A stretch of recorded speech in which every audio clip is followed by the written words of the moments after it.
Mga pagbasa ng mga salita ng makapangyarihang Diyos ukol sa paghahangad sa katotohanan. Paano sikaping matamo ang katotohanan? 18.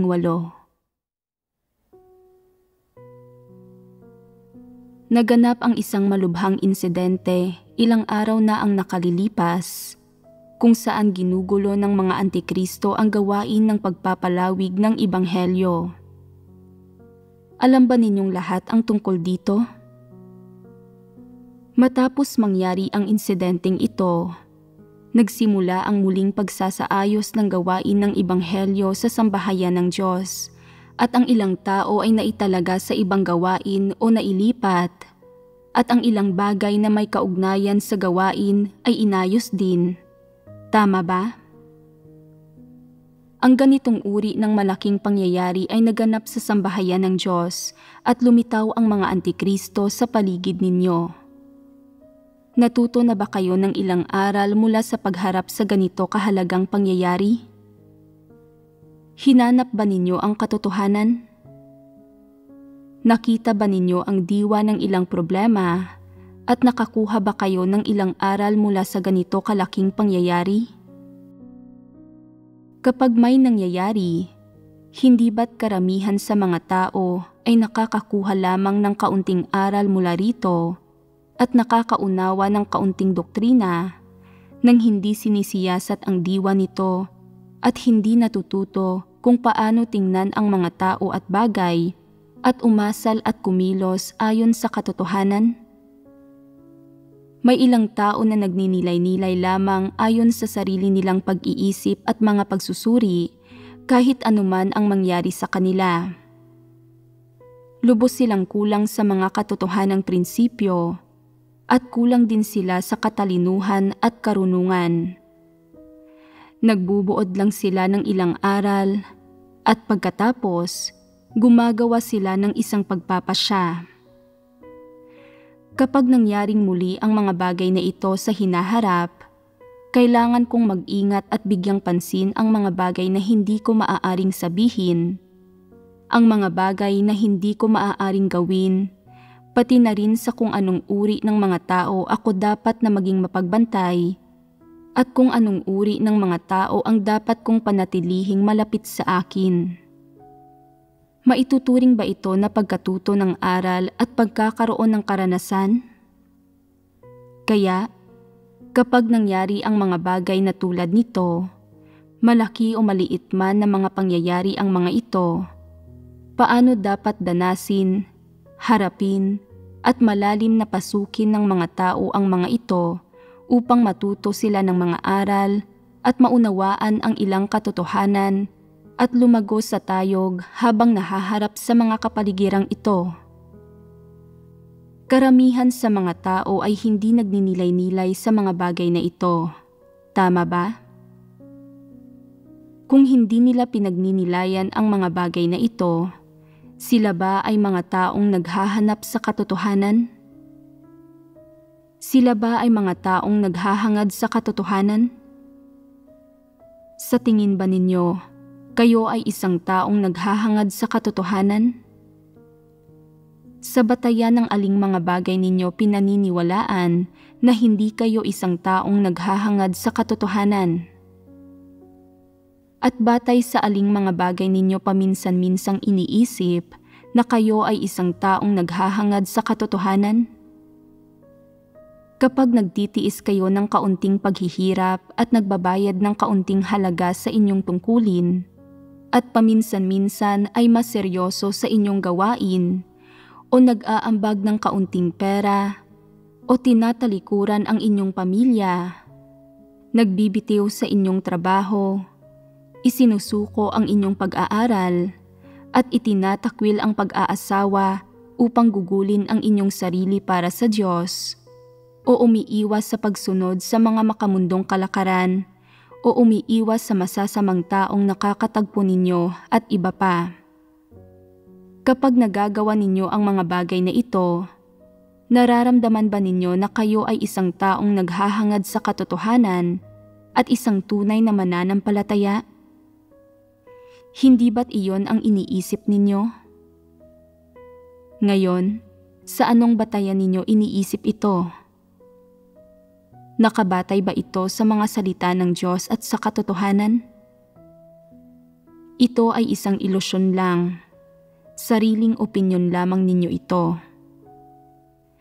Kapag paminsan-minsan ninyong sinusunod ang ilang panuntunan at ginagawa ang mga bagay ng naaayon sa mga nakasanayang proseso, at nagtataglay kayo ng ilang pagpapamalas ng mabuting pagkatao, kapag nagagawa ninyong maging matiisin at mapagparaya, kapag sa panlabas kayo ay mapagpakumbaba, mababang loob, hindi mapagpanggap, at hindi mayabang, at kapag mayroon kayong kaunting responsableng pagpapasya o pag-iisip sa gawain ng sambahayan ng Diyos, iniisip ninyo na talagang hinangad ninyo ang katotohanan at kayo ay tunay na isang taong naghahangad sa katotohanan.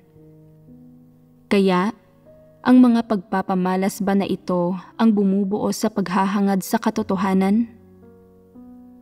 Upang maging malinaw, ang mga panlabas na kilos, pag-uugali at pagpapamalas na ito ay hindi ang paghahangad sa katotohanan. Kaya, bakit palaging iniisip ng mga tao na ang mga pagpapamalas na ito ang paghahangad sa katotohanan? Bakit palagi nilang iniisip na sila ay mga taong naghahangad sa katotohanan? Sa kanilang mga kuro-kuro, iniisip ng mga tao na kung magsisikap at gugugol sila ng kaunti, ang mga ito ay mga pagpapamalas ng paghahangad sa katotohanan. Kaya, kapag nagbabayad sila ng kaunting halaga o nagdurusa ng kaunti sa kanilang mga tungkulin, iniisip nila na sila ay mga taong naghahangad sa katotohanan, ngunit hindi nila kailanman hinanap dati kung ano ang sinasabi ng salita ng Diyos tungkol sa usaping ito, o kung paano hinuhusgahan ng Diyos kung ang isang tao ay naghahangad sa katotohanan.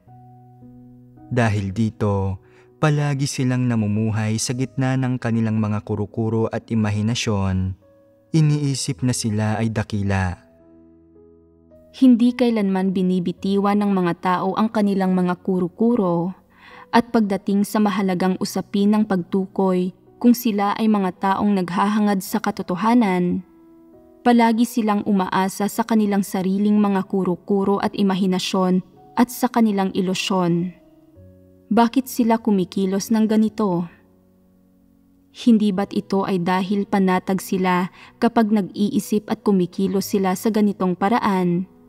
Naniniwalang hindi talaga nila kailangang magbayad ng halaga para hangarin ang katotohanan, at na maaari pa rin silang makatanggap ng mga pakinabang at pagpapala sa huli? May isa pang dahilan na ang di umano'y mabubuting pag-uugali ng mga tao, tulad ng kanilang mga pagtalikod, pagdurusa, pagbabayad ng mga halaga at iba pa, ay mga bagay na maaari nilang maisakatuparan at makamtan. Tama ba? Madali para sa mga tao na talikuran ang kanilang mga pamilya at trabaho, ngunit hindi madali para sa kanila na tunay na hangarin ang katotohanan, isagawa ang katotohanan, o kumilos batay sa mga katotohanang prinsipyo, at hindi madali para sa kanila na makamit ang mga bagay na ito. Kahit na nauunawaan mo ang kaunting katotohanan, magiging napakahirap para sa iyo na maghimagsik laban sa sarili mong mga ideya, kuro-kuro, o tiwaling disposisyon, at magiging napakahirap para sa iyo na panghawakan ang mga katotohanang prinsipyo. Kung isa kang taong naghahangad sa katotohanan, bakit parang wala kang anumang pag-usad kaugnay sa iba't ibang aspekto ng katotohanan sa loob ng ilang taon na nananampalataya ka sa Diyos? Nagbayad ka man ng halaga o anuman ang iyong tinalikuran o inabandona, ang mga panghuling resultang nakamit mo ay ang mga nakamit ba sa pamamagitan ng paghahangad at pagsasagawa sa katotohanan? Gaano man karaming halaga ang binayaran mo, gaano ka man nagdusa, o gaano man karaming bagay ng laman ang tinalikuran mo, ano ang iyong natamo sa huli? Natamo mo ba ang katotohanan? Mayroon ka bang anumang nakamit kaugnay sa katotohanan? Umusad ka ba sa iyong buhay pagpasok? Nabago mo ba ang iyong mga tiwaling disposisyon? Nagtataglay ka ba ng tunay na pagpapasakop sa Diyos? Hindi natin pag-uusapan ang napakalalim na aral o pagsasagawa na gaya ng pagpapasakop sa Diyos. Sa halip, pag-uusapan lang natin ang pinakasimpleng bagay. Tinalikuran mo ang lahat. Nagdusa ka at nagbayad ng mga halaga sa loob ng napakaraming taon. Mapapangalagaan mo ba ang mga interes ng sambahayan ng Diyos? Lalo na kapag ang mga antikristo at masamang tao ay gumagawa ng masasamang bagay para guluhin ang gawain ng iglesia. Nagbubulag-bulagan ka ba? Pinananatili ang mga interes ng masasamang taong iyon at pinoprotektahan ang iyong sarili, o pumapanig ka ba sa Diyos?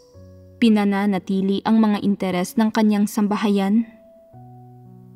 Nagsagawa ka ba ayon sa mga katotohanang prinsipyo?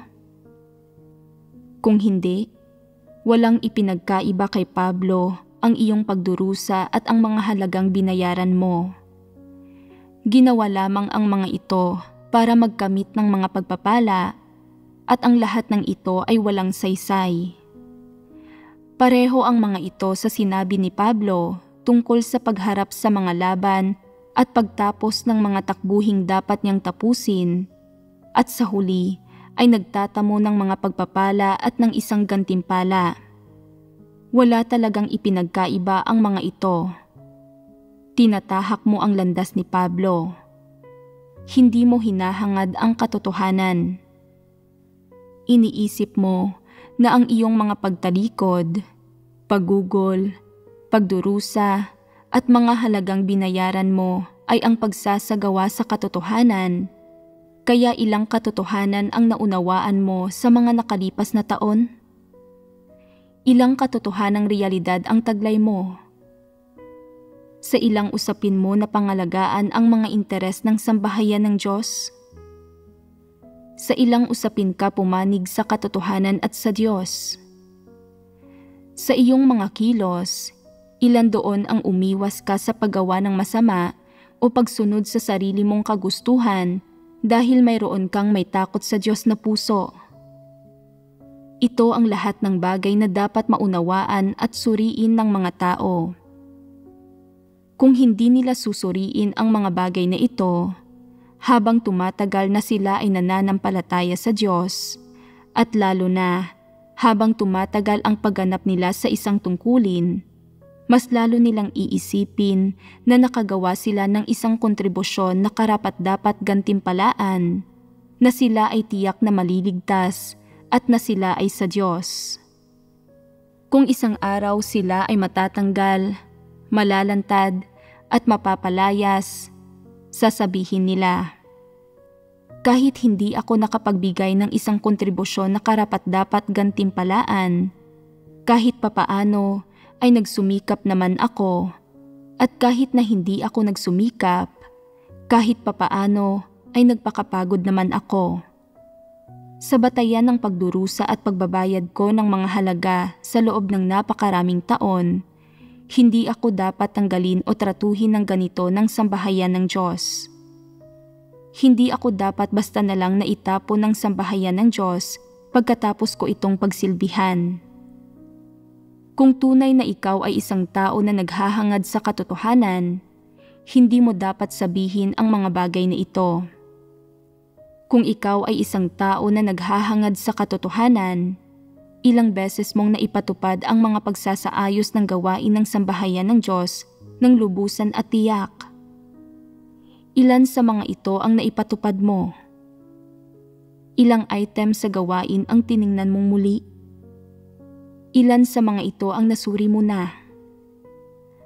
Sa saklaw ng iyong mga responsibilidad at ng iyong tungkulin, at sa abot ng kung ano ang kayang kamtin ng iyong kakayahan, kakayahang makaarok at pag-unawa sa katotohanan, gaano nakarami ang iyong nagawa sa abot ng iyong makakaya? Aling mga tungkulin ang nagawa mo ng maayos? Ilang mabuting gawa ang naihanda mo? Ito ang mga pamantayan sa pagsubok kung ang isang tao ay naghahangad sa katotohanan. Kung hindi mo nagawa ng maayos ang lahat ng bagay na ito at walang nakuhang anumang resulta, iyan ay nagpapatunay na nagdurusa at nagbabayad ka ng mga halaga sa mga taong ito nang umaasa na makatatanggap ka ng mga pagpapala at na hindi mo isinasagawa ang katotohanan at hindi ka nagpapasakop sa Diyos. Ang lahat ng iyong ginawa ay para sa iyong sarili, para sa katayuan at mga pagpapala, at hindi ito pagsunod sa daan ng Diyos. Kaya, ano ang lahat ng iyong ginawa? Hindi ba't ang panghuling kalalabasan para sa mga taong ganito ay katulad ng kay Pablo? Tinatahak lahat ng mga taong ito ang landas ni Pablo, kaya natural, magiging katulad ng kay Pablo ang kalalabasan nila.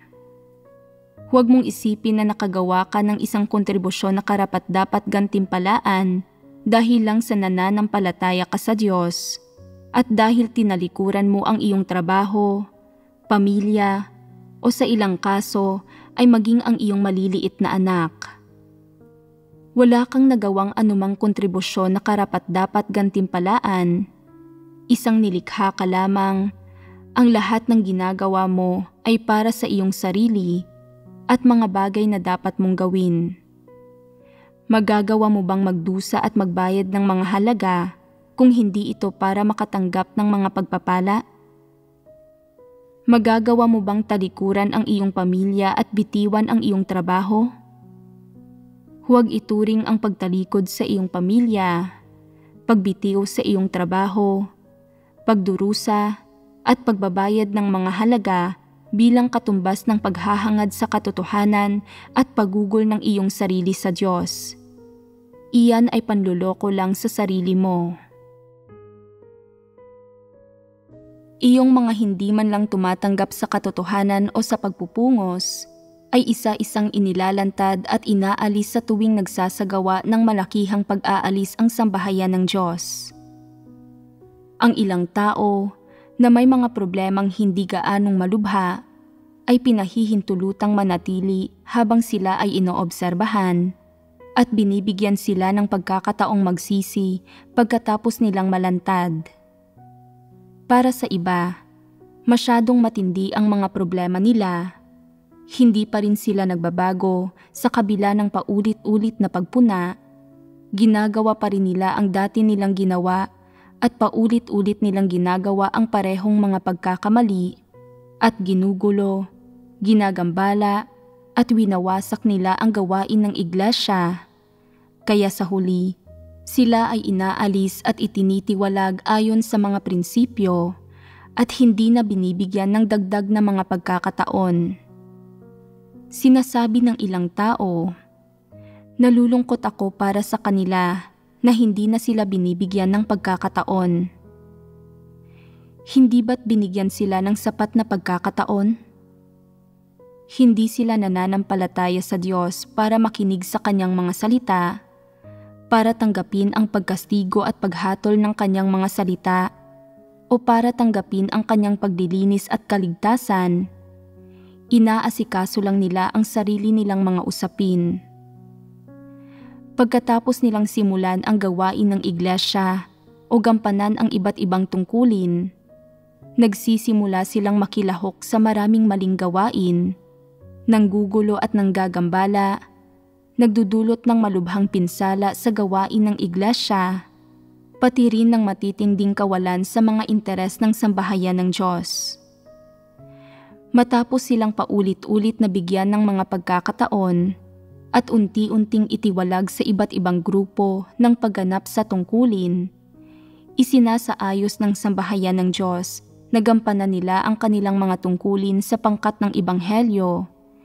Pero kapag naroroon na sila, hindi sila nagsisikap sa kanilang mga tungkulin at nakikilahok pa rin sila sa iba't ibang uri ng maling gawain nang hindi nagsisisi o nagbabago man lang.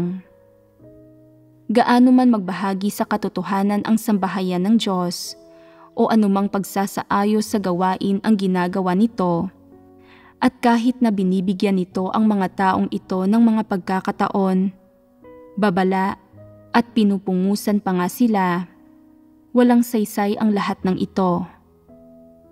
Hindi naman sila masyadong manhid, masyado lang talaga silang mapagmatigas. Siyempre, ang pagmamatigas na ito ay nagmumula sa perspektiba ng kanilang mga tiwaling disposisyon. Sa kanilang diwa, hindi sila tao, sila ay mga dyablo. Sa pagpasok sa iglesia, bukod sa pagkilos bilang mga satanas, wala silang ginagawa na makakabuti sa gawain ng sambahayan ng Diyos at sa gawain ng iglesia. Gumagawa lang sila ng masasamang bagay. Pumupunta lang sila para guluhin at wasakin ang gawain ng iglesia.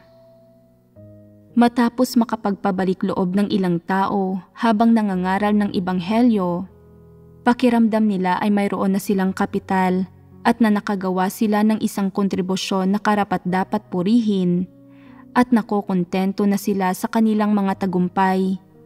Iniisip na maaari silang mamuno bilang hari sa sambahayan ng Diyos, na pwede silang mag-utos at magdesisyon sa anumang aspekto ng gawain, at na pwede nilang pilitin ang mga tao na isagawa at ipatupad ang mga ito.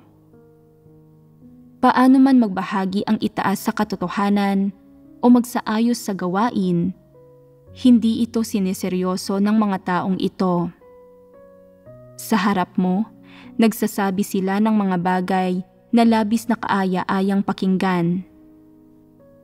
Maganda ang mga pagsasaayos ng gawain ng sambahayan ng Diyos. Ang mga iyon mismo ang kailangan natin, na ituwid ng mga ito ang mga bagay-bagay sa tamang panahon. Kung hindi, hindi natin malalaman kung gaano na tayo kalayo. Kapag ibinaling nila ang kanilang ulo, nagbabago sila at nagsisimulang magpakalat ng kanilang sariling mga ideya. Sabihin mo sa akin, tao ba talaga ang mga taong ganito? Hindi. Kung hindi sila tao, ano sila? Sa panlabas, nakasuot sila ng balat ng tao, ngunit sa diwa, hindi sila gumagawa ng mga bagay na pantao. Sila ay mga demonyo. Ang papel na ginagampanan nila sa iglesia ay ang partikular na guluhin ang iba't ibang bagay sa gawain ng sambahayan ng Diyos. Ginugulo nila ang anumang gawaing ginagawa nila at hindi sila kailanman naghanap sa katotohanan o sa mga prinsipyo, tumingin sa mga pagsasaayos ng gawain o kumilos ayon sa mga ito. Sa sandaling magkaroon sila ng kaunting kapangyarihan, ipinangangalandakan nila ito at ipinagmamalaki ang kanilang sarili sa harap ng mga hinirang ng Diyos. Lahat sila ay may mukha ng mga demonyo at wala silang wangis ng tao. Hindi nila kailanman itinaguyod ang mga interes ng sambahayan ng Diyos. Pinangangalagaan lamang nila ang kanilang sariling mga interes at katayuan. Nasa ang antas man sila ng pamumuno o anumang item sa gawain ang kanilang pinangangasiwaan, sa sandaling ipinagkatiwala sa kanila ang gawain, ito ay nagiging sa kanila na sila ang may huling pasya at hindi na ito dapat pang suriin, pangasiwaan o subaybayan ng iba at lalong hindi na sila dapat makialam. Hindi ba't ang mga ito ay tunay na mga antikristo? At gusto pa rin ng mga taong ito na magtamo ng mga pagpapala. Mayroon akong dalawang salita para sa mga taong ito. Di makatwiran at di matutubos. Ang mga hindi naghahangad sa katotohanan ay maaaring matisod sa anumang hadlang at hindi sila makakausad ng husto. Noon, palagi kong sinasabi sa inyo, kung kaya ninyong magserbisyo hanggang sa katapusan at maging isang tapat na tagapagserbisyo, mabuti rin iyon. Ang ilang tao ay hindi nagmamahal sa katotohanan at hindi sila handang hangarin ito. Ano ang dapat gawin tungkol dito? Sila ay dapat na maging mga tagapagserbisyo. Kung kaya mong magsumikap sa pagseserbisyo at hindi magdulot ng anumang panggagambala o kaguluhan o gumawa ng anumang kasamaan na magtutulak sa iyo na mapaalis at magagarantiya mo na hindi ka gagawa ng kasamaan at maipagpapatuloy mo ang pagsiserbisyo hanggang sa huli, kung gayon, mananatili kang buhay. Bagamat hindi ka makakatanggap ng napakaraming pagpapala, kahit papaano ay makapagseserbisyo ka sa panahon ng gawain ng Diyos, magiging isa kang tapat na tagapagserbisyo at sa huli, hindi ka tatratuhin ng di makatarungan ng Diyos. Ngunit sa ngayon, may ilang tagapagserbisyo na talagang hindi makakapaglingkod hanggang sa huli. Bakit ganoon? Dahil wala silang mga espiritu ng tao. Hindi natin susuriin kung anong uri ng espiritu ang namamalagi sa loob nila, pero sa pinakamababa, kung titingnan ang kanilang pag-uugali mula sa simula hanggang wakas, ang diwa nila ay iyong sa dyablo, hindi sa isang tao. Hindi man lang nila tinatanggap ang katotohanan at mas lalong hindi nila hinahangad ito. 10 taon na ang nakalilipas noong hindi pa napagbahaginan ng detalyado ang bawat aspekto ng katotohanan. Hindi nauunawaan ng mga tao kung ano ang ibig sabihin ng paghahangad sa katotohanan o ang pangangasiwa sa mga bagay batay sa mga katotohanang prinsipyo. Ang ilang tao ay kumilos batay sa mga sarili nilang kagustuhan, imahinasyon at kuro-kuro o sumunod sa mga panuntunan. Kauna-unawa naman ito dahil hindi pa sila nakakaintindi. Ngunit ngayon, 10 taon na ang lumipas, bagamat hindi pa natatapos ang ating pagbabahaginan sa iba't ibang aspekto ng katotohanan, ang iba't ibang pangunahing katotohanan na nauugnay sa mga taong gumagampan at gumagawa ng mga tungkulin, sa pinakamababa, ay naipaliwanag na ng malinaw patungkol sa mga prinsipyo. Anumang uri ng tungkulin ang ginagampanan nila, ang mga taong nagtataglay ng puso at espiritu na nagmamahal sa katotohanan at kayang hangarin ito, ay dapat na maisagawa ang ilang bahagi ng mga katotohanang prinsipyo sa pamamagitan ng pag-asa sa kanilang konsensya at katwiran. Ang mga tao ay nagkukulang at nabibigo sa pag-abot ng mga mas mataas at mas malalim na katotohanan at hindi nila makilala ang diwa ng ilang problema o ang mga diwa na nauugnay sa katotohanan. Ngunit dapat nilang maisagawa ang mga katotohanan na kaya nilang maabot at na mga malinaw ng naipahayag. Sa pinakamababa, dapat nilang mapanghawakan, maipatupad, at maipamahagi ang mga pagsasaayos ng gawain na malinaw na ipinahayag ng sambahayan ng Diyos. Gayunpaman, iyong mga sa demonyo ay hindi man lang kayang gawin ang mga bagay na ito. Sila ang mga uri ng tao na hindi man lang makapagtrabaho hanggang sa huli. Kapag hindi man lang makapagtrabaho hanggang sa katapusan ang mga tao, nangangahulugan ito na itutulak sila palabas ng bagon sa kalagitnaan ng paglalakbay. Bakit sila itutulak palabas ng bagon? Kung tahimik silang nakaupo sa bagon, natutulog, hindi kumikilos, o nililibang pa nga ang kanilang sarili, hanggat hindi nila ginugulo ang lahat o ang takbo ng buong tren, sino ba ang makakaatim na itulak sila palabas ng bagon? Walang gagawa niyon. Kung talagang makakapagtrabaho sila, hindi rin sila itutulak ng Diyos palabas ng bagon. Ngunit ang paggamit sa mga taong ito para magtrabaho ngayon ay magdudulot ng mas maraming kawalan kaysa mga pakinabang. Ang iba't ibang aspekto ng gawain ng sambahayan ng Diyos ay dumanas ng mga napakalaking kawalan dahil sa mga panggugulo ng mga taong ito. Sila ang dahilan ng labis na pag-aalala. Hindi nila nauunawaan ang katotohanan kahit paano pa ito ibinahagi, at pagkatapos, gumagawa pa rin sila ng masasamang bagay. Ang pakikisalamuha sa mga taong ito ay tunay na nangangahulugan ng walang katapusang pakikipag-usap at pagdanas ng walang katapusang galit. Ang napakahalagang punto ay na ang mga taong ito ay nakagawa ng labis na kasamaan at nagdulot ng mga napakalaking kawalan sa pagpapalawig ng ebanghelyo ng sambahayan ng Diyos. Sa mga kaunting tungkuling ginagampanan nila, nagdudulot lang sila ng mga panggagambala at kaguluhan, at ang mga kawalang idinudulot nila sa gawain ng sambahayan ng Diyos ay hindi na mababawi. Gumagawa ng maraming masamang bagay ang mga taong ito.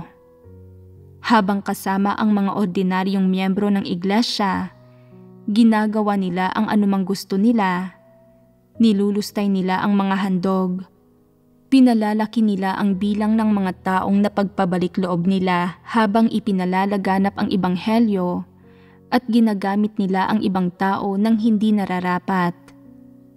Eksklusibo nilang ginagamit ang ilang masamang tao, mga taong naguguluhan, at mga taong nanggugulo habang gumagawa ng masasamang bagay. Hindi sila nakikinig sa mga mungkahi ng sinuman, at sinusupil at pinarurusahan nila ang sinumang nagpapahayag ng opinyon. Sa ilalim ng kanilang saklaw, hindi ipinapatupad ang mga salita ng Diyos, ang kanyang mga hinihingi at mga pagsasaayos ng gawain. Sa halip ay isinasantabi ang mga ito. Ang mga taong ito ay nagiging mga lokal na maton at despotiko. Nagiging diktador sila. Sabihin mo sa akin, maaari bang panatilihin ang mga ganitong tao? Sa kasalukuyan, tinanggal na ang ilang tao, at pagkatapos matanggal ay pinag-uusapan nila ang tungkol sa pagpapasakop sa mga pagsasaayos ng sambahayan ng Diyos, para ipakita na sila ay napakarangal, napakamapagpasakop, at sadyang mga naghahangad sa katotohanan. Sa pagsasabi nito, ang ibig nilang sabihin ay wala silang komento tungkol sa anumang ginagawa ng sambahayan ng Diyos, at handa silang magpasakop sa mga pagsasaayos nito. Sinasabi nila na handa silang magpasakop sa mga pagsasaayos ng sambahayan ng Diyos. Kung gayon, ay bakit sila gumawa ng napakalaking kasamaan na naging dahilan para tanggalin sila ng iglesia? Bakit hindi nila ito naiintindihan? Bakit hindi nila ito ipinaliwanag? Nagdulot sila ng iba't ibang uri ng problema at kawalan sa gawain ng sambahayan ng Diyos habang gumagampan sila. Hindi ba't kailangan nilang magtapat at magbukas tungkol dito? Tapos na ba ang usapin kung basta lang nila itong hindi babanggitin? Sinasabi nila na gusto nilang magpasakop sa mga pagsasaayos ng sambahayan ng Diyos. Ipinapakita kung gaano sila karangal at kadakila. Ito ay ganap na pagkukunwari at panlalansi. Kung natututo na silang magpasakop sa mga pagsasaayos ng sambahayan ng Diyos, bakit hindi sila nagpasakop sa mga naunang pagsasaayos ng gawain ng sambahayan ng Diyos? Bakit hindi nila ipinatupad ang mga ito? Ano ang ginagawa nila noon? Sino ba talaga ang sinusunod nila? Bakit hindi sila nagpaliwanag tungkol dito? Sino ang kanilang amo? Isinakatuparan ba nila ang bawat aspekto ng gawaing isinaayos ng sambahayan ng Diyos? Nagtamo ba sila ng mga resulta? Papasa ba ang kanilang gawain kung ito ay sasailalim sa maingat na pagsusuri? Paano nila mababawi ang mga kawalan na idinulot ng kanilang panggugulo habang gumagawa ng kasamaan sa sambahayan ng Diyos? Hindi ba't karapat-dapat na pag-usapan ang bagay na ito? Maaari bang sabihin na lang nila na magpapasakop sila sa mga pagsasaayos ng sambahayan ng Diyos at iyon na iyon? Sabihin mo sa akin, may pagkatao ba ang mga ganitong tao? Wala silang pagkatao, katwiran, at konsensya, at wala silang kahihiyan. Hindi nila nararamdaman na nakagawa sila ng napakaraming kasamaan at nagdulot ng mga napakalaking kawalan sa sambahayan ng Diyos. Nagdulot sila ng napakaraming panggagambala at kaguluhan nang hindi nakararamdam ng pagsisisi, ng anumang pakiramdam ng pagkakautang, o anumang pagkilala sa bagay na ito. Kung susubukan mo silang papanagutin, sasabihin nila, hindi lang ako ang gumawa niyon. May mga dahilan sila. Ang ibig nilang sabihin ay na hindi pwedeng ipatupad ang mga parusa kung lahat naman ay nagkakasala at na dahil gumagawa ng kasamaan ang lahat bilang individual ay hindi sila dapat managot. Mali ito. Dapat nilang ipaliwanag ang kasamaang ginawa nila. Ang bawat individual ay dapat magpaliwanag sa anumang kasamaang ginawa nila. Dapat silang magpasakop sa mga pagsasaayos ng sambahayan ng Diyos at harapin ng tama ang kanilang sariling mga problema. Kung taglay nila ang saloobing ito, maaari silang magkaroon ng isa pang pagkakataon at manatili, subalit hindi sila pwedeng palaging gumawa ng kasamaan. Kung walang kamalayan sa kanilang konsensya, kung hindi nila maramdaman na may pagkakautang sila sa Diyos sa anumang paraan, at hindi man lang sila nagsisisi, mula sa perspektiba ng tao, maaari silang bigyan ng pagkakataon pahintulutang patuloy na gawin ang kanilang mga tungkulin at hindi managot, ngunit paano ito nakikita ng Diyos? Kung hindi sila papanagutin ng mga tao, hindi rin ba sila papanagutin ng Diyos? Tinatrato ng Diyos ang lahat ng tao at bagay ng may mga prinsipyo. Hindi makikipagkompromiso sa iyo ang Diyos at hindi niya aayusin ang mga bagay. Hindi siya magiging mapagpalugod ng tao na katulad mo. Ang Diyos ay may mga prinsipyo, siya ay may matuwid na disposisyon. Kung lumalabag ka sa mga prinsipyo at atas administratibo ng sambahayan ng Diyos, dapat kang iwasto ng iglesia at ng sambahayan ng Diyos alinsunod sa mga prinsipyo at sa mga itinakda ng mga atas administratibo.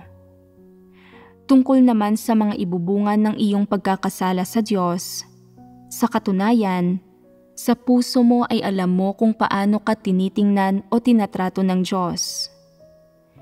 Kung talagang tinatrato mo ang Diyos bilang Diyos, dapat kang humarap sa Kanya para magtapat, aminin ang iyong mga kasalanan at magsisi. Kung wala kang ganitong saloobin, kung gayon, isa kang walang pananampalataya, isa kang dyablo, ikaw ay isang kaaway ng Diyos at dapat kang isumpa. Ano ang silbi ng iyong pakikinig sa mga sermon kung gayon? Dapat kang umalis. Hindi ka karapat-dapat na makinig sa mga sermon.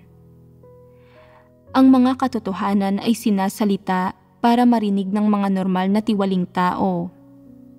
Bagamat mayroong mga tiwaling disposisyon ang gayong mga tao, mayroon silang determinasyon at kagustuhang tanggapin ang katotohanan. Kaya nilang pagnilayan ang kanilang sarili sa tuwing may nangyayari sa kanila, at kaya nilang magtapat, magsisi, at magbago kapag may mali silang ginawa. ang gayong mga tao ay maaaring maligtas at para sa kanila sinasalita ang mga katotohanan. Ang mga taong walang saloobin ng pagsisisi, kahit ano pa ang nangyayari sa kanila, ay hindi mga ordinaryong tiwaling tao, sila ay ganap na naiiba. Ang diwa nila ay sa dyablo, hindi sa isang tao. Bagamat maaaring hindi rin nila hinahangad ang katotohanan, ang mga ordinaryong tiwaling tao ay kadalasang kayang umiwas sa paggawa ng masasamang bagay batay sa kanilang konsensya, sa kaunting kahihiyang taglay ng kanilang normal na pagkatao, at sa kaunting katwiran na mayroon sila, at wala silang intensyon na sadyang magdulot ng mga panggagambala at gulo. Sa mga normal na sitwasyon, ang gayong mga tao ay kayang magserbisyo at sumunod hanggang sa huli at nagagawa nilang manatiling buhay. Gayunpaman, mayroong isang uri ng mga tao na walang konsensya o katwiran, na wala man lang dangal o kahihiyan, na walang mga pusong nagsisisi kahit gaano pa karaming kasamaan ang ginagawa nila, at na walang kahihiyang nagtatago sa loob ng sambahayan ng Diyos, umaasa pa rin na makatanggap ng mga pagpapala at hindi marunong magsisi. Kapag may nagsasabi, nagdulot ka ng panggagambala at kaguluhan sa paggawa niyan, sinasabi niya, talaga ba? Kung gayon, nagkamali ako, pagbubutihin ko na lang sa susunod. Sasagot ang ibang taong iyon, kung gayon, dapat mong makilala ang iyong mga tiwaling disposisyon. At sasabihin niya, kilalanin ang anong mga tiwaling disposisyon. Naging ignorante at hangal lang ako. Pagbubutihin ko na lang sa susunod. Wala siyang malalim na pag-unawa at nililinlang lang niya ang mga tao gamit ang kanyang mga salita. Kaya bang magsisi ng mga taong may ganitong saloobin? Niwala silang kahihiyan. Hindi sila tao. Sinasabi ng ilang tao, kung hindi sila tao, mga hayop ba sila? Sila ay mga hayop, ngunit mas mababa pa sila kaysa sa mga aso. Pag-isipan ito, kapag ang isang aso ay gumawa ng masamang bagay o nagpapasaway, kung sasawayin mo ito ng isang beses, agad itong malulungkot at magiging mabait na ito sa iyo, na ang ibig sabihin nito ay, pakiusap, huwag kang mamuhi sa akin, hindi ko na iyon uulitin. Kapag muling nangyari ang ganoong bagay, sadyang titingin sa iyo ang aso para sabihin sa iyo, hindi ko gagawin ito, huwag kang mag-alala. Natatakot man ang aso na mapalo, o sinusubukan man itong makuha ang pagsang-ayon ng amo nito, paano mo man ito tingnan, kapag alam ng aso na ayaw o hindi pumapayag ang amo nito sa isang bagay, hindi ito gagawin ng aso. Kaya nitong pigilan ang sarili. May kahihiyan ito. Maging ang mga hayop ay may pakiramdam ng kahihiyan, ngunit ang mga taong ito ay wala. Kung gayon, tao pa rin ba sila? Mas mababa pa sila kaysa sa mga hayop, kaya sila ay hindi tao at mga bagay na walang buhay. Sila ay tunay na mga dyablo. Hindi sila kailanman nagninilay-nilay sa kanilang sarili o nagtatapat kahit gaano pa kalaki ang kasamaang ginagawa nila, at lalong hindi nila alam kung paano magsisi. May ilang tao na nahihiyang humarap sa kanilang mga kapatid dahil nakagawa sila ng kaunting kasamaan, at kung pipiliin sila ng mga kapatid sa panahon ng halalan, sasabihin nila, hindi ko tatanggapin ang tungkuling ito, hindi ako kwalipikado. Noon, gumawa ako ng ilang kahangalan na nagdulot ng ilang kawalan sa gawain ng iglesia. hindi ako karapat-dapat sa posisyong ito. Ang ganitong mga tao ay may kahihiyan at mayroon silang konsensya at katwiran. Ngunit ang masasamang taong iyon ay walang kahihiyan. Kung hihilingin mo sa kanila na maging leader sila, agad silang tatayo at sasabihin, "Kita mo na? Ano ang tingin mo rito? Hindi kaya ng sambahayan ng Diyos kung wala ako. Mahalaga ako, napakahusay ko." Sabihin mo sa akin, hindi ba't mahirap na iparamdam sa mga taong ito ang kahihiyan? Gaano kahirap ito? Mas mahirap pa ito kaysa sa pag-akyat sa mga pader ng Shanghai Pass ng China. Wala silang kahihiyan. Gaano man karaming kasamaan ang ginagawa nila, nagpapakatamad pa rin sila sa iglesia ng walang kahihiyan. Kailanman ay hindi sila naging mapagpakumbaba sa kanilang mga pakikipag-ugnayan sa mga kapatid, namumuhay pa rin sila gaya ng dati, at paminsan-minsan ay ipinagmamayabang pa nga nila ang kanilang mga dakilang tagumpay tungkol sa kanilang mga dating pagtalikod, paggugol, pagdurusa at mga halagang binayad nila, at ang tungkol sa kanilang dating kaluwalhatian at kadakilaan. Sa sandaling magkaroon sila ng pagkakataon, agad silang tumatayo para ipangalandakan at ipagmalaki ang kanilang sarili, ikinukwento ang tungkol sa kanilang kapital at ipinangangalandakan ang kanilang mga kwalifikasyon, ngunit hindi nila kailanman ikinukwento kung gaano karaming kasamaan ang nagawa nila, kung gaano karaming handog ng Diyos ang nilustay nila, o kung gaano karaming kawalan ang naidulot nila sa gawain ng sambahayan ng Diyos. Hindi man lang sila nagtatapat kapag pribado silang nagdarasal sa Diyos, at hindi sila kailanman lumuluha ng dahil sa mga pagkakamaling nagawa nila o sa mga kawalang naidulot nila sa sambahayan ng Diyos. Ganoon sila katigas at kawalang kahihiyan. Hindi ba't ganap silang hindi makatwiran at hindi matutubos? Sila ay hindi matutubos at hindi maliligtas. Paano mo man sila bigyan ng pagkakataon para lang itong pakikipag-usap sa isang pader o pamimilit sa isang tao na gawin ang isang bagay na hindi nito kaya, o paghiling sa mga dyablo at kay Satanas na sambahin ang Diyos. Kaya, pagdating sa mga taong ito, sa huli, ang saloobin ng sambahayan ng Diyos ay ang sukuan sila. Kung handa silang gumampan ng mga tungkulin, maaari nilang gawin iyon. Bibigyan sila ng kaunting pagkakataon ng sambahayan ng Diyos. Kung hindi sila handang gumampan ng mga tungkulin at sasabihin nila, "Magtatrabaho ako, kikita ng pera, at magpapalipas ng mga araw. Aasikasuhin ko ang sarili kong usapin." Maaari silang umalis. Bukas ang pintuan ng sambahayan ng Diyos. Maaari silang umalis agad. Ayaw ko nang makitang muli ang pagmumukha nila. Labis silang nakasusuklam.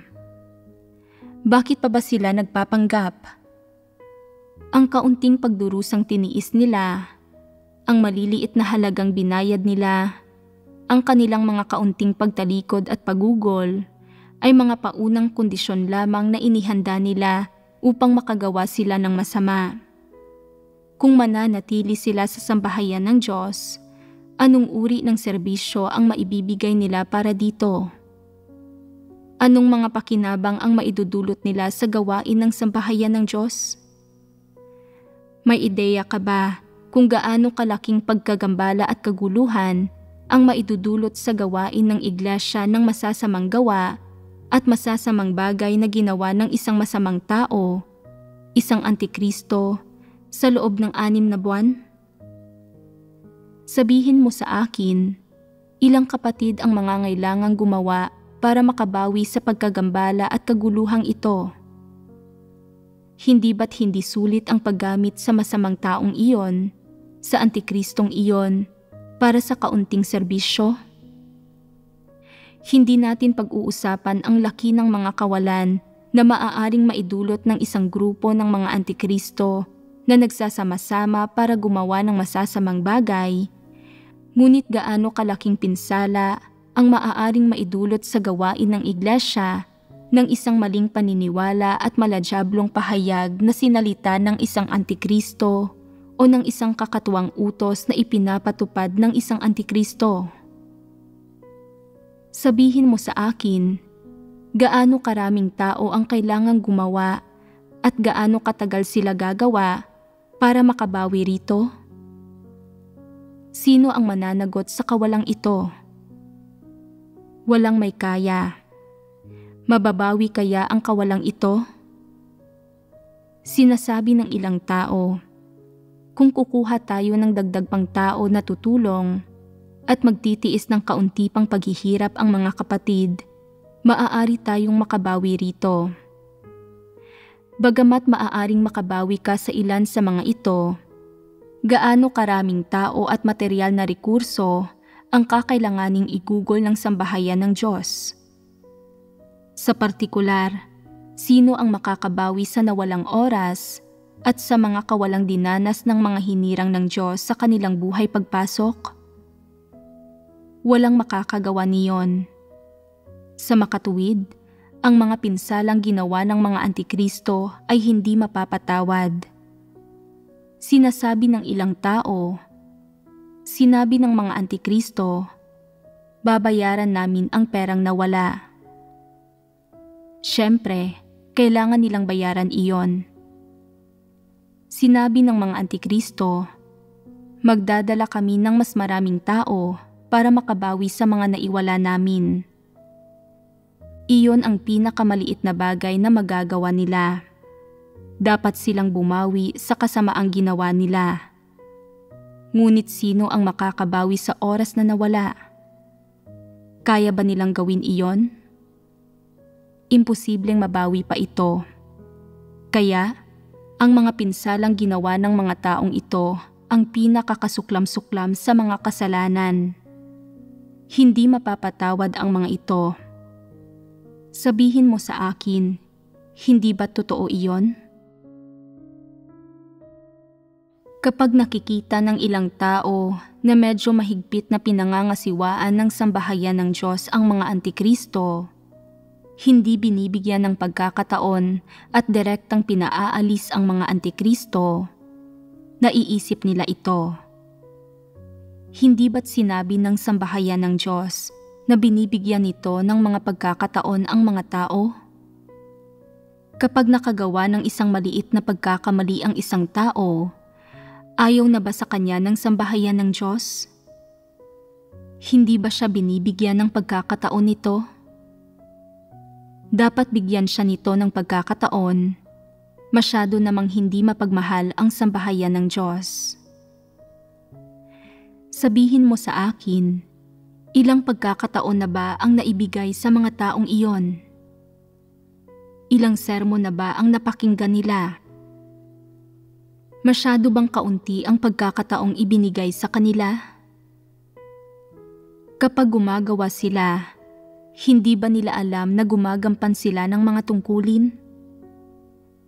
Hindi ba nila alam na ipinalalaganap nila ang ebanghelyo at ginagawa ang gawain ng sambahayan ng Diyos? Hindi ba nila alam ang mga bagay na ito?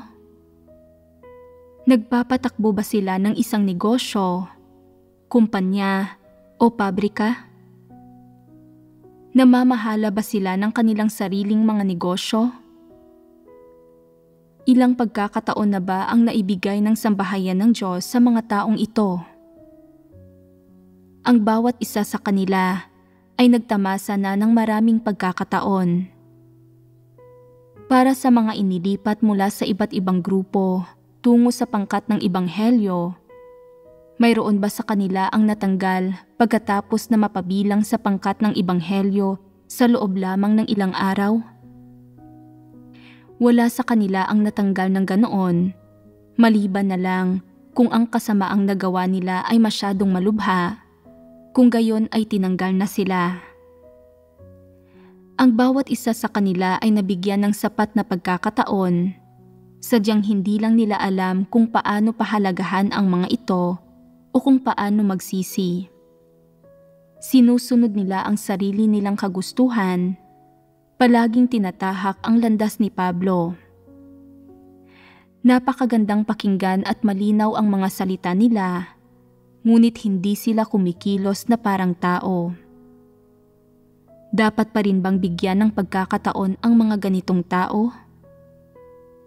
Noong nabigyan sila ng pagkakataon, tinatrato sila na parang tao, pero hindi sila tao. Hindi nila ginagawa ang mga bagay na ginagawa ng mga tao, kaya pasensya na. Bukas ang pintuan ng sambahayan ng Diyos. Maaari na silang umalis. Hindi na sila gagamitin ng sambahayan ng Diyos. Ang sambahayan ng Diyos ay may kalayaan pagdating sa paggamit ng mga tao. May karapatan ito. Ayos lang ba kung hindi sila ginagamit ng sambahayan ng Diyos? Kung gusto nilang manampalataya, magagawa nila ito sa labas ng sambahayan ng Diyos. Ano't anuman, hindi sila gagamitin ng sambahayan ng Diyos. Hindi nito pwedeng gawin iyon. Nagsasanhi sila ng labis na pag-aalala. Nagdulot sila ng napakalaking kawalan sa sambahayan ng Diyos at walang sino man ang makakabayad para dito. Hindi nila ito kayang bayaran. Hindi sa dahil malas sila, hindi sa dahil hindi sila binigyan ng pagkakataon ng sambahayan ng Diyos, hindi sa dahil hindi mapagmahal ang sambahayan ng Diyos at pinahirapan sila nito ng husto, at lalong hindi sa dahil itinatapon sila ng sambahayan ng Diyos pagkatapos nilang makumpleto ang kanilang gawain. Ito ay dahil sumusobra na ang mga taong ito. Hindi na sila matitiis at hindi nila maipaliwanag ang mga bagay na nagawa nila. Para sa bawat item ng gawain, nagbigay ng mga prinsipyo sa paggawa ang sambahayan ng Diyos, at ang itaas ay personal na nagbigay ng patnubay, pagsusuri at pagtutuwid. Hindi ito isang usapin lang ng pagdaraos ng ilang pagtitipon o pagsasabi ng ilang salita ng sambahayan ng Diyos at ng itaas. Nakapagsalita na sila ng maraming salita at nakapagdaos na ng maraming pagtitipon, taimtim na nagpapayo sa mga tao, at sa huli, ang nakuha nilang kapalit ay panlalansi at nagambala at nagulo ang gawain ng iglesia sa huli at tuluyan nang nagkaroon ng malaking problema. Sabihin mo sa akin, sino ang magiging handa pa ring magbigay ng pagkakataon sa mga taong iyon? Sino ang magiging handang panatilihin sila? Maaari silang manggulo habang gumagawa ng kasamaan, ngunit hindi naman siguro nila pinagbabawalan ang sambahayan ng Diyos na pangasiwaan sila ng ayon sa mga prinsipyo? Ang pangangasiwa sa kanila sa ganitong paraan ay hindi dapat tawaging hindi mapagmahal. Dapat itong tawaging pagtataglay ng mga prinsipyo. Ang pagmamahal ay ibinibigay sa mga taong maaaring mahalin, sa mga taong mangmang na maaaring patawarin. Hindi ito ibinibigay sa masasamang tao, sa mga dyablo, o sa mga sadyang nanggagambala at nanggugulo. Hindi ito ibinibigay sa mga antikristo. Nararapat lamang na sumpain ang mga antikristo. Bakit nararapat lamang silang sumpain? Dahil gaano man kalaki ang ginagawa nilang kasamaan, hindi sila nagsisisi, nagtatapat o nagbabago. Nakikipagkumpetensya sila sa Diyos hanggang sa pinakahuli. Humaharap sila sa Diyos na nagsasabing, "Kapag namatay ako, mamamatay akong nakatayo. Hindi ako susuko. Kapag humarap ako sa iyo, hindi ako luluhod o yuyuko." Hindi ako tatanggap ng pagkatalo. Anong klase ito? Kahit na malapit na silang mamatay, sasabihin pa rin nila, patuloy kong lalabanan ang sambahayan ng Diyos hanggang sa huli. Hindi ko ipagtatapat ang aking mga kasalanan. Wala akong ginawang mali. Sige, kung wala silang ginawang mali, maaari na silang umalis. Hindi sila gagamitin ng sambahayan ng Diyos. Ayos lang ba kung hindi sila gagamitin ng sambahayan ng Diyos? Ayos lang talaga ito. Sinasabi ng ilang tao, kung hindi ako gagamitin ng sambahayan ng Diyos, wala itong sino mang magagamit. Dapat tingnan ng mga taong ito kung talaga bang walang sino mang nagagamit. Mayroon bang anumang gawain sa sambahayan ng Diyos ang umaasa sa mga tao? Kung wala ang gawain ng banal na espiritu at ang proteksyon ng Diyos, sino ba ang makakarating sa kung nasaan na sila ngayon? Anong item sa gawain ang mapapanatili hanggang ngayon? Iniisip ba ng mga taong ito na sila ay nasa sekular na mundo? Kung ang alinmang grupo sa sekular na mundo ay mawawalan ng pangangalaga ng isang pangkat ng mga individual na may talento at kahusayan, hindi nito makukumpleto ang alinman sa mga proyekto nito. Ang gawain sa sambahayan ng Diyos ay naiiba. Ang Diyos ang nangangalaga, namumuno, at gumagabay sa gawain sa sambahayan ng Diyos. Huwag isipin na ang gawain sa sambahayan ng Diyos ay nakasalalay sa suporta ng sinumang tao. Hindi ito ang lagay at ito ang pananaw ng isang hindi mananampalataya. Sa palagay ba ninyo ay naaangkop na abandonahin ng sambahayan ng Diyos ang masasamang tao tulad ng mga antikristo at ng mga hindi mananampalataya? Oo. Bakit ito naaangkop? Dahil napakalaki ng mga kawalang na idulot ng paggamit sa mga taong iyon para magsagawa ng gawain. Walang pigil na nilulustay ng mga taong iyon ang lakas tao at mga pinansyal na mapagkukunan at wala silang anumang prinsipyo. Hindi sila nakikinig sa salita ng Diyos at ganap silang kumikilos batay sa sarili nilang mga ambisyon at hangarin. Hinding-hindi nila nirerespeto ang mga salita ng Diyos o ang mga pagsasaayos ng gawain sa sambahayan ng Diyos. Ngunit kapag may sinasabi ang isang antikristo, lubos nila itong nirerespeto at nagsasagawa sila alinsunod dito. Nabalitaan ko na mayroong isang hangal na nakatira sa Europa, ngunit gumagawa ng mga gampaning nakabase sa Asya. Sinabi ng sambahayan ng Diyos na ililipat siya nito para gumawa ng pagpapalaganap ng ebanghelyo sa Europa upang hindi na siya maabala sa pagkakaiba ng oras sa Asya, pero hindi siya pumayag at ayaw na niyang bumalik sa paggawa ng mga gampanin sa Europa kahit na isinaayos ito ng sambahayan ng Diyos, sapagkat ang antikristong sinasamba niya ay nasa Asya at ayaw niyang humiwalay sa kanyang amo. Hindi ba't isa siyang hangal? Sabihin mo sa akin, karapat-dapat ba siyang gumampan sa kanyang tungkulin? Kailangan ba natin siya? Ang mga pagsasaayos ng gawain na ginawa ng sambahayan ng Diyos ay angkop.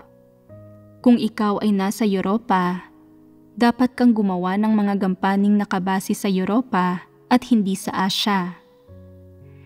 Saan mang kontinente ka naroroon, dapat mong gawin ang mga gampanin doon at sa gayon ay hindi ka na maaabala ng mga pagkakaiba ng oras. Magandang bagay iyon. Gayunpaman, hindi pumayag ang taong ito. Hindi gumana sa kanya ang mga salita ng sambahayan ng Diyos. Hindi siya magawang ilipat ng sambahayan ng Diyos. Kinailangan niya na ang kanyang amo ang magdesisyon. Kung sasabihin ng kanyang amo, bumalik ka para gawin ang mga gampanin sa Europa. Babalik siya para gawin ang mga gampaning iyon. Kung sasabihin naman ng kanyang amo na hindi ka pwedeng bumalik para gawin ang mga gampanin sa Europa, kailangan kita para mag-asikaso sa mga bagay-bagay rito. Sasabihin niya, kung gayon, hindi ako pwedeng bumalik. Para kanino siya nagserbisyo? Nagserbisyo siya para sa kanyang amo, isang antikristo. Kung gayon, hindi ba't dapat siyang alisin kasama ang kanyang amo? Hindi ba't dapat siyang mapatalsik? Bakit galit na galit ako sa mga taong ganito? Dahil gumagawa sila ng labis na kasamaan. Kahit sino ay magagalit kapag nalaman ito. Sinusubukan ng mga taong ito na sadyang lansihin ang Diyos. Iyon ay masyadong mapaminsala. Sabihin mo sa akin, bakit ako galit na galit sa mga taong ganito? Sinasabi nila na nananampalataya sila sa Diyos, pero ang totoo, nakikinig sila sa kanilang mga amo. Hindi sila tunay na sumusunod at nagpapasakop sa Diyos. Ganap nilang inilaan ang kanilang sarili sa pagsunod sa mga dyablo at kay Satanas. Ang sinasabi nilang sumusunod sila sa Diyos ay isang panakip lamang. Sinusundan at pinaglilingkuran nila ang mga Satanas habang nagkukunwari na sumusunod sa Diyos at ginugugol ang kanilang sarili para sa Diyos. At sa huli, gusto pa rin nilang makakuha ng mga gantimpala at pagpapala mula sa Diyos. Hindi ba't ganap na walang kahihiyan iyon? Hindi ba't iyon ay ganap na hindi makatwiran at hindi na matutubos? Sabihin mo sa akin, papanatilihin ba ng sambahayan ng Diyos ang mga ganitong tao? Hindi. Kung gayon, ano ang angkop na paraan ng pangangasiwa sa kanila? Ang alisin sila kasama ang kanilang mga amo. Gusto nilang sundan ang kanilang amo at masyado silang determinadong gumawa hanggang sa mamatay sila para lang sa kanilang amo. Hindi nila pinangangalagaan ang mga interes ng sambahayan ng Diyos habang ginagampanan ang kanilang mga tungkulin. Hindi nila ginagampanan ang kanilang mga tungkulin habang namumuhay sa harap ng Diyos. Pinaglilingkuran nila ang kanilang mga amo sa loob ng isang grupo ng mga antikristo. Ito ang diwa ng kanilang gawain. Kaya naman, kahit anong gawin nila, hindi ito gugunitain. Ang mga taong ganito ay dapat alisin, ni hindi sila karapat-dapat na magserbisyo. Kung gayon, sa palagay ba ninyo ay nagiging ganito lamang ang mga taong katulad nila dahil sa nakakatagpo sila ng masasamang tao o dahil sa ginagawa nila ang ganitong uri ng gawain? Naiimpluwensyahan ba sila ng kanilang mga kapaligiran o nililigaw ba sila ng masasamang tao? Wala sa dalawang ito. Kung gayon, bakit sila nagkakaganito? Sila ay ganitong uri ng tao sa kanilang kalikasang diwa. Ang kalikasang diwa ng mga taong ito ay pareho sa kanilang mga among antikristo. Magkauri sila. Mayroon silang parehong mga hilig, kaisipan at pananaw, pati na rin mga diskarte at pamamaraan sa paggawa ng mga bagay-bagay. Mayroon silang parehong wika at landas ng paghahangad at pareho ang kanilang mga hangarin, motibo at pamamaraan sa pagkakanulo sa Diyos at panggugulo sa gawain ng sambahayan ng Diyos.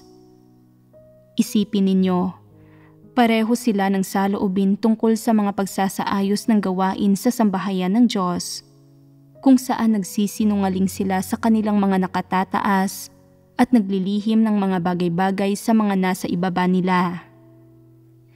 Mayroon silang mga patakaran para sa mga nasa itaas nila at mga estratehiya para sa mga nasa ibaba nila. Sa mga mas nakatataas sa kanila, ganap silang masunurin sa panlabas, at sa mga mas nakabababa sa kanila, nanggugulo sila habang gumagawa ng masama. Mayroon silang parehong mga diskarte at pamamaraan.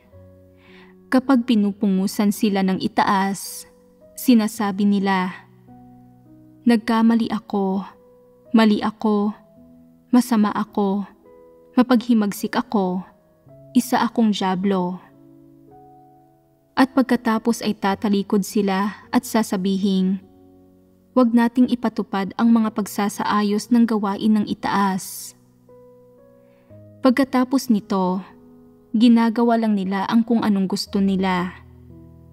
Ganap na iniraraos lang nila ang pangangaral ng ebanghelyo, pinalalaki nila ang mga numerong inuulat nila, at nilalansi ang sambahayan ng Diyos.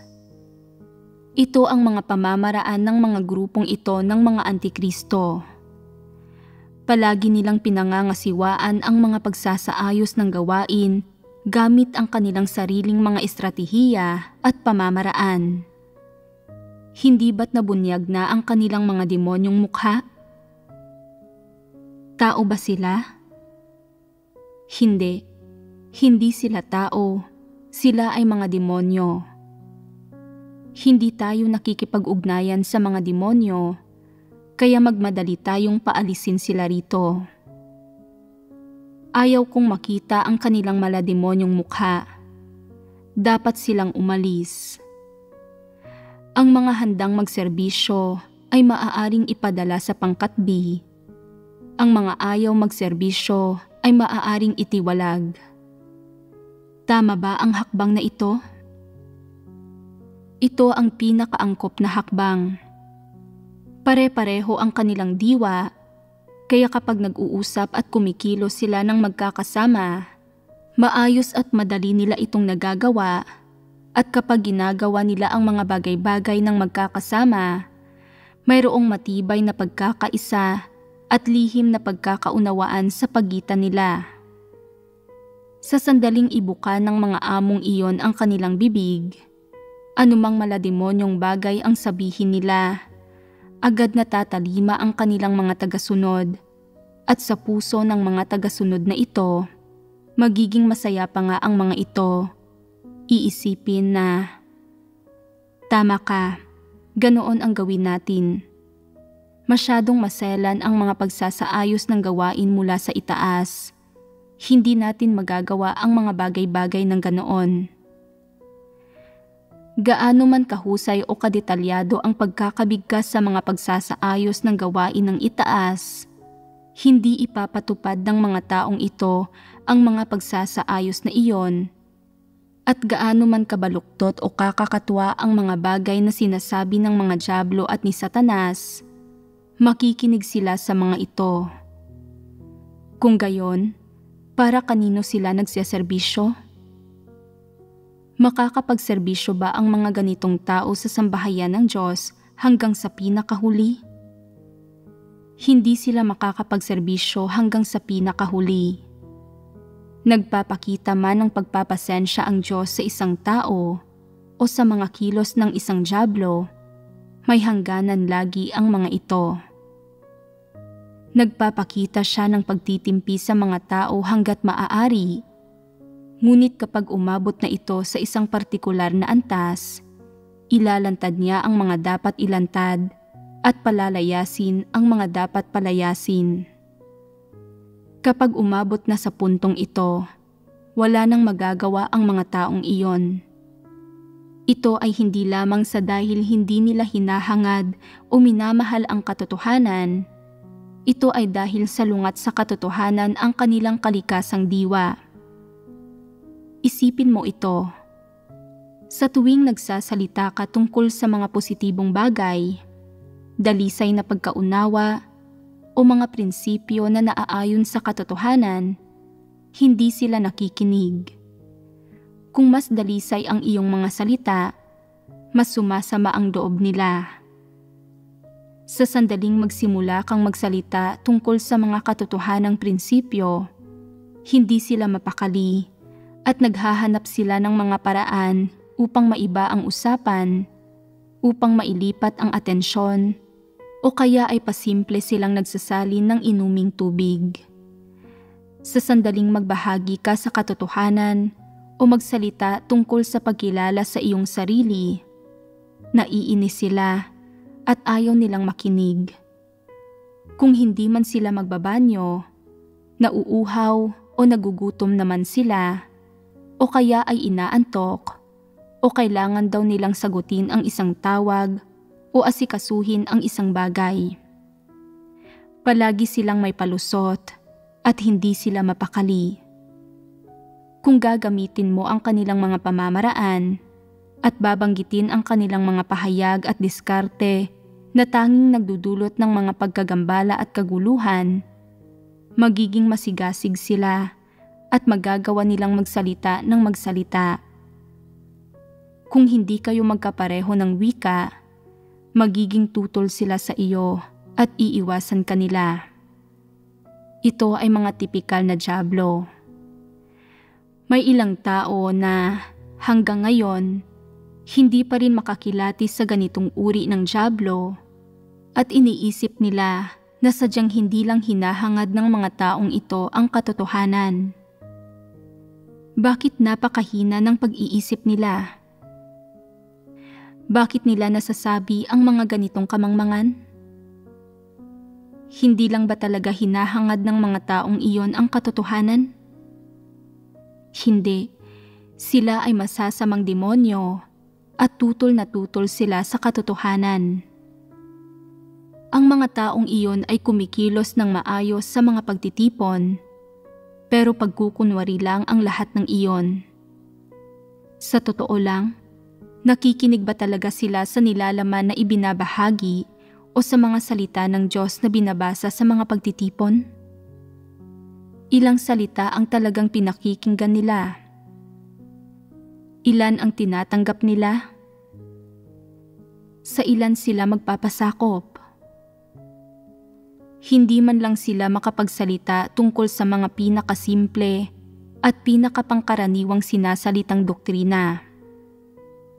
Pagdating sa mga taong ganoon, gaano man sila katagal nang gumagawa o kung anuman ang antas nila bilang leader o supervisor, hindi nila kayang mangaral ng mga sermon o magsalita tungkol sa kanilang sariling mga karanasan. Kung may magsasabi, magsalita ka ng kaunti tungkol sa kaalaman mo sa isang bagay. Hindi mo kailangang magkaroon ng karanasan tungkol dito. Magsalita ka lang tungkol sa mga kaalaman at pag-unawang mayroon ka tungkol dito. Hindi nila maibubuka ang kanilang bibig, parang sinelyuhan ang mga ito, at hindi man lang sila makapagsasalita tungkol sa ilang doktrina. Kung mapipilitan man silang magsalita tungkol dito, magiging nakakaasiwa at kakaiba ito pakinggan. Sinasabi ng ilang kapatid, kapag nangangaral ang ilang leader ng mga sermon, bakit kaya katunog nila ang mga guro na nagbabasa ng teksto sa mga bata? Bakit kaya nakakaasiwa at kakaiba ang dating nito? Ito ay tinatawag na hindi marunong mangaral ng mga sermon. At bakit hindi sila marunong mangaral ng mga sermon? Ito ay dahil wala silang katotohanang realidad. Bakit wala silang katotohanang realidad? Dahil hindi nila tinatanggap ang katotohanan, tutol sila rito sa kanilang puso at lumalaban sila sa anumang prinsipyo o pahayag ng katotohanan. Kung sinasabing lumalaban sila, posibleng hindi mo ito makikita mula sa panlabas. Kaya paano mo masasabing lumalaban sila?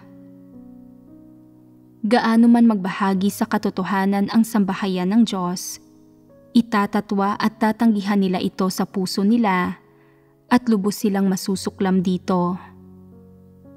Gaano man magbahagi ang ibang tao sa kaalaman ng mga ito sa katotohanan, iisipin nila, Maaaring pinaniniwalaan mo iyan, pero ako hindi. Paano ba nila sinusukat kung ang isang bagay ang katotohanan? Hanggat ito ay isang bagay na pinaniniwalaan nilang mabuti at tama, iisipin nila na ito ang katotohanan. Kung hindi nila gusto ang isang pahayag, kung gayon, kahit gaano pa ito katama, hindi nila ito ituturing bilang ang katotohanan. Kaya naman, kung titingnan natin ang ugat ng usaping ito, sa kaibuturan ng kanilang puso, lumalaban sila sa katotohanan, tutol sila sa katotohanan, at napupuot sila sa katotohanan. Ang katotohanan ay walang puwang sa puso nila. Kinamumuhian nila ito. Maaaring hindi ito makita ng ilang tao at sasabihing, hindi ko sila karaniwang nakikitang nagsasabi ng anumang bagay na nakakainsulto sa Diyos, lumalapastangan sa katotohanan, o lumalabag sa mga katotohanang prinsipyo. Pagkatapos, mayroong isang katunayan na nakikita nila. Ang bawat partikular na detalyeng itinakda ng mga pagsasaayos ng gawain sa sambahayan ng Diyos ay kinakailangan at ipinanukala upang maprotektahan ang mga interes ng gawain ng Diyos, ang pag-usad ng buhay ng mga hinirang ng Diyos, ang normal na kaayusan ng buhay iglesia, at ang normal na pagpapalawig ng gawain ng Ebanghelyo. Ang punto ng mga pagsasaayos ng gawain sa bawat yugto ng panahon at ang partikular na pagtatakda, pag-oorganisa, at pagbabago sa bawat aspekto ng gawain ay upang protektahan ang normal na pag-unlad ng gawain sa sambahayan ng Diyos at higit pa rito upang tulungan ang mga kapatid na makaunawa at makapasok sa mga katotohanang prinsipyo. Upang maging mas tumpak, masasabi na dinadala ng mga bagay na ito sa harap ng Diyos ang mga kapatid at tinutulungan silang makapasok sa mga katotohanang realidad na inaakay at hinihila ng mga bagay na ito ang bawat tao pasulong. Hinahawakan ang kanilang mga kamay habang nagtuturo, sumusuporta, at nagtutusto sa kanila. Pagdating sa pagpapatupad ng mga pagsasaayos ng gawain, ito man ay partikular na pagbabahagi tungkol dito sa mga pagtitipon o pagpapalaganap nito sa pamamagitan ng berbal na salita. Ang layon ay bigyang daan ang mga hinirang ng Diyos na danasin ang gawain ng Diyos at makamtan ang tunay na buhay pagpasok, at ito ay palaging kapaki-pakinabang sa buhay pagpasok ng mga hinirang ng Diyos. Wala ni isang pagsasaayos ang nakapipinsala sa gawain ng sambahayan ng Diyos o sa buhay pagpasok ng mga hinirang ng Diyos, at walang pagsasaayos ang lumilikha ng mga kaguluhan o pagkawasak. Gayunpaman, hindi kailanman nirerespeto o ipinapatupad ng mga antikristo ang mga pagsasaayos ng gawain na ito. Sa halip, kinamumuhian nila ang mga ito. Iniisip na ang mga ito ay masyadong simple at hindi kapansin-pansin, na ang mga ito ay hindi kasing husay ng kanilang mismong paggawa at na hindi sila makatatanggap ng mas higit na pakinabang sa kanilang katanyagan, katayuan, at reputasyon habang ginagawa ang gawaing ito. Bilang resulta, hindi nila kailanman pinakikinggan o tinatanggap ang mga pagsasaayos ng gawain at lalong hindi nila ipinapatupad ang mga ito. Sa halip, ginagawa nila ang gusto nila. Batay rito, sabihin mo sa akin, sadya lang bang hindi hinahangad ng mga antikristo ang katotohanan? Mula sa puntong ito, malinaw mong makikita na napupuot sila sa katotohanan. Kung sinasabing napupuot sila sa katotohanan, hindi mo ito mahahalata, ngunit sa pagtingin sa kung paano pinangangasiwaan ng mga antikristong iyon ang pagpapatupad ng mga pagsasaayos ng gawain, mababatid mo ito. Napakalinaw na pagdating sa kung paano pinangangasiwaan ng mga huwad na lider at manggagawa ang mga pagsasaayos ng gawain. Sa pinakamainam, iniraraos lang nila ang mga bagay-bagay. Tinatalakay ang mga pagsasaayos ng gawain ng isang beses at iyon lang. Matapos iyon, ay hindi na nila isinasagawa ng tama ang pangungumusta at pagsusubaybay o ang partikular na gawain. Ito ay mga huwad na lider. Ang mga huwad na lider, kahit papaano, ay kaya pa ring ipatupad ang mga pagsasaayos ng gawain, iraos ang mga bagay-bagay at panatilihin ang mga ito. Samantala, hindi man lang mapanatili ng mga antikristo ang mga pagsasaayos ng gawain, sadyang tumatanggi silang tanggapin o ipatupad ang mga ito at sa halip ay ginagawa nila ang gusto nila. Ano ang isinasaalang-alang nila? Ang kanilang sariling katayuan, kasikatan at katanyagan.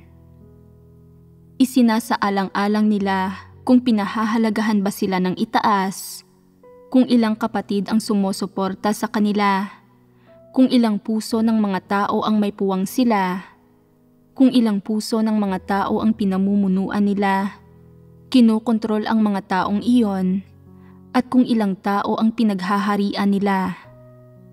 May pakialam sila sa mga bagay na iyon. Hindi nila kailanman iniisip kung paano didiligan o tutustusan ang mga kapatid sa paglatag ng pundasyon sa tunay na daan, at lalong hindi nila iniisip kung kumusta ang buhay pagpasok ng mga kapatid, kung paano ginagampanan ng mga kapatid ang kanilang mga tungkulin, ito man ay pagpapalaganap ng ebanghelyo o iba pang uri ng tungkulin, o kung kaya ba ng mga kapatid na kumilos ayon sa mga prinsipyo, at kailanman ay wala silang pakialam kung paano dalhin ang mga kapatid sa harap ng Diyos. Wala silang pakialam sa mga bagay na iyon. Hindi ba't nakalatag ang lahat ng katunayang ito sa harap ng iyong mga mata?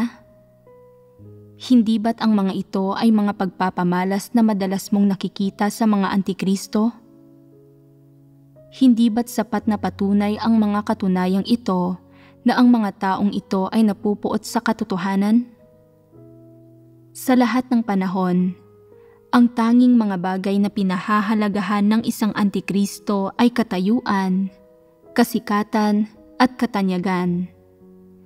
Sabihin ng itinakda mo ang isang antikristo na mamahala sa buhay iglesia upang magkaroon ng maayos na buhay iglesia ang mga kapatid at tulungan silang maunawaan ang katotohanan at mailatag ang kanilang mga pundasyon habang namumuhay ng buhay iglesia upang magtaglay ng tunay na pananampalataya sa Diyos, humarap sa Diyos at magkaroon ng kakayahang mamuhay ng nakapag-iisa at magkaroon ng pananalig na magampanan ang kanilang mga tungkulin. Sa ganoong paraan, ang gawain ng pagpapalawig ng ebanghelyo sa sambahayan ng Diyos ay magkakaroon ng ilang reserbang puwersa at mas maraming mahuhusay na manggagawa ng ebanghelyo ang patuloy na matutustusan upang magampanan ang kanilang mga tungkulin sa pagpapalawig ng ebanghelyo. Ganoon ba ang iisipin ng Antikristo? Talagang hindi ganoon ang iisipin niya. Sasabihin niya, ano ba ang halaga ng buhay iglesia? Kung buong pusong namumuhay ang lahat sa buhay iglesia at nagbabasa ng mga salita ng Diyos, at kung nauunawaan nilang lahat ang katotohanan, sino ang makikinig sa mga utos ko? Sinong magmamalasakit sa akin? Sino ang magbibigay pansin sa akin? Hindi ko pwedeng hayaan ang lahat na tumuon sa buhay iglesia sa lahat ng oras o na mahumaling sila rito. Kung ang lahat ay palaging nagbabasa ng mga salita ng Diyos, at kung ang lahat ay humarap na sa Diyos, sino ang maiiwan sa tabi ko? Hindi ba't ganito ang saloobin ng isang antikristo? Iniisip niya na kung tutuon siya sa pagtutusto sa mga kapatid sa pagkamit sa katotohanan at buhay, makasasama ito sa kanyang paghahangad ng katanyagan, pakinabang at katayuan. Iniisip niya, kung igugugol ko ang lahat ng oras ko sa paggawa ng mga bagay para sa mga kapatid, magkakaroon pa ba ako ng panahon para hangarin ang katanyagan, pakinabang at katayuan? Kung pupurihin ng lahat ng kapatid ang pangalan ng Diyos at susundin ang Diyos, wala nang matitira upang sumunod sa mga utos ko. Masyadong kahiya-hiya iyon para sa akin. Ito ang mukha ng isang antikristo. Ang mga antikristo ay hindi lamang bastang nabibigong hangarin ang katotohanan. Labis silang tutol sa katotohanan.